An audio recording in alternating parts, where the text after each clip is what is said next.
Hello everyone, today is Friday. It is the final day of excavation at High Rochester Roman Fort. Here we are in trench LB, and Heidi here has been excavating out a palisade that was discovered in the base of a ditch. There's a series of timbers and perhaps even wickerwork interwoven between with stone packing. We've removed most of those now, and they'll be analysed back in the lab. There's one still standing over there. It's running deep. It sure is running deep, and it's packed with, well, the midden type material is more above it, so we think this is an earlier ditch. And then we have another ditch over this side that I've been digging out just in here. And there's a nice slot at the bottom of that. A bit like an ankle breaker, though I don't think this is a defensive ditch, it's too small. Still, it's interesting. So we've got an interesting complex of field systems and ditches and industry down this end of the site, I think. Phil's got a very interesting drain appeared in this trench, which is trench LA.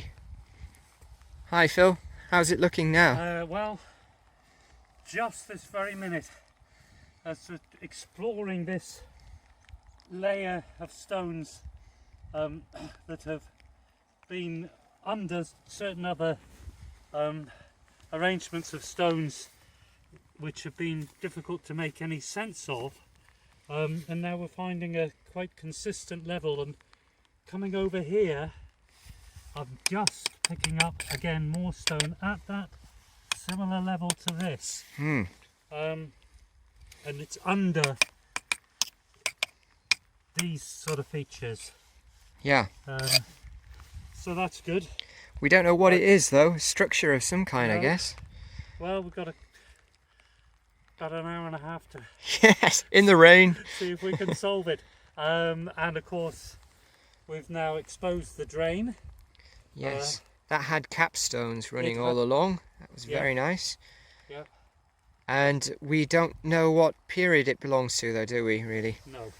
But some Samian wear on the underside of the capstones. So that's encouraging, at least. It doesn't mean that it is Roman, but it's a strong indication.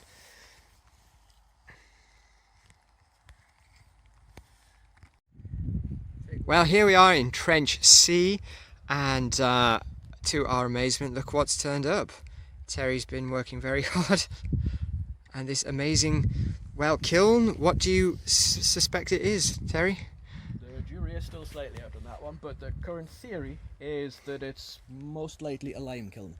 Lime kiln, wow. Now, the reasoning for that, as it stands, is that it's a very big feature, obviously, and we think it's too big to be a bread oven or a corn dryer, or some such or thing even as a that. tile kiln. Or even a tile kiln. Yeah. There's no metalworking debris, no pottery debris, so there's nothing to do with that by the looks of it. Right. And apparently, lime working, when you have a lime kiln, you get the residue more towards the base of the feature and not so much at the side. And as you can see, the side walls are baked, but they're not covered in any kind of residue or anything.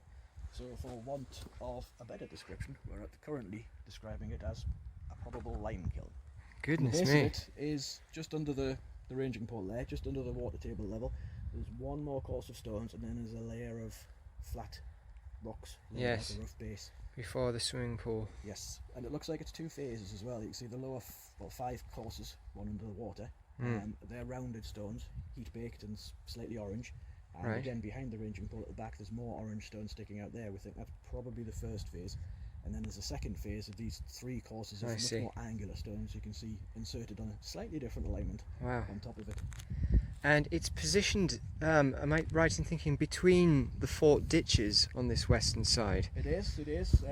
Which of these ditches were in use at any point, we don't really know for sure as yet, but it looks as if it's inserted into the side of one of the ditches, which makes building the thing a lot easier in the first place, because you've got half your work done. So they've dug it partly into this with presumably a stokehole behind us there, and the business end at that end, and then all the work's done in this, and we're pretty sure it is Roman, because all we found is Roman pottery in there, including a nice piece of Samian towards the base of the feature, which is still quite crisp.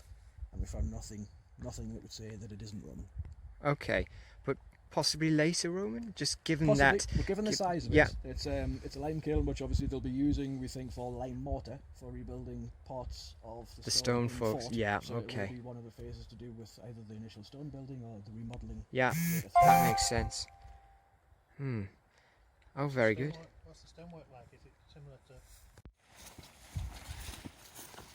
So, here we are eventually back down to, what trench is this? What trench number is it again? B, trench B. The heavens have opened. It's a very dramatic scene here at High Rochester. And we haven't been able to do a lot for a couple of hours. But there's been good progress today in here, and this is one of the potential annexes that we looked at, and there's a nice face underneath this upper material. You can see in this section here there's a good edge there, so we think this is one of the potential earlier annexes. Well, here we are in Trench A, and there's an ongoing debate as to the interpretation of the archaeological remains that we've got. It's difficult to see now because we've had so much rain. We've essentially got decent sized ditch in here, and then some very nice stonework on the top of the ditch fronting it, which could be kind of rampart type thing retaining the ditch. We had a lot of burnt material in this area, but it turned out it had lots of modern china in it, so it's a feature that may or may not have cut through the rampart. But we have a structure in here regardless that's running up there. We don't have the back yet, but there's more of it along there, walls, and a potential floor level as well, elements that indicate that. Now, cutting through, well, we don't know if it's tied in or cutting through, but there's a massive drain in here which has been partially excavated out all the way along there, which may or may not be Roman. It's an ongoing debate. It's certainly substantial. Big stones set in upright, almost, some of them. So we're going to be debating this for some time, I think, where it's been a cracking excavation, and it will be interesting to look at the pottery assemblages and the sampling that we get from it, and we may do another video showing the pottery and the finds, etc., once they're cleaned up.